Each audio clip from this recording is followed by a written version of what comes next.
എത്ര നല്ല മനുഷ്യനാ ഈ ഗഫൂർക്ക.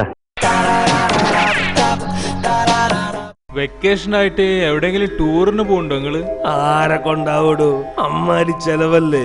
അത് ശരിയാ, ഇപ്പൊ മൈസൂരിൽ പോയി വരാൻ തന്നെ ഒരു 20 ഉറുപ്പ്യ ചെലവാകും. കഴിഞ്ഞ കൊല്ലത്തെ യാത്ര മറക്കാൻ പറ്റൂല കേട്ടോ. അല്ല, നിങ്ങള് കാശ്മീരല്ലേന്ന് പോയത്? ആ അതെ, എന്റെ അളിയനുണ്ടല്ലോ അവിടെ. അപ്പൊ താമസം ഫ്രീ ആണ്, അല്ലാണ്ട് ഈ പോവൂലോ. എന്താ ഒരു തണുപ്പ്, ഞങ്ങളെല്ലാം ഫുള്ള് സ്വെറ്ററിലാ.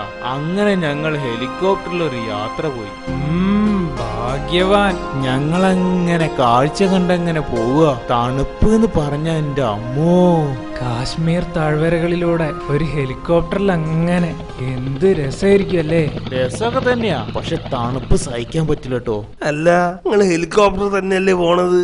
അതേടോ, പ്ലെയിനിനെക്കാട്ടി ഹരാ ഹെലികോപ്റ്ററിൽ പോണത്. അതെ, പക്ഷെ തണുപ്പത്താണല്ലോ ഹെലികോപ്റ്ററിൽ പോവൂടോ. അതെന്താടോ, തണുപ്പ് ഹെലികോപ്റ്ററായിട്ട് എന്താ ബന്ധം?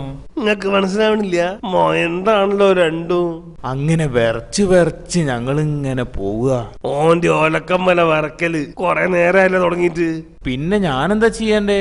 എടോ, ഹെലികോപ്റ്റർ മോഡൽ ഫാനില്ലേ കറങ്ങണത്, അതുകൊണ്ടാണ് ഇത്ര തണുപ്പ്. അതൊന്ന് ഓഫാക്കിയ പോരെ.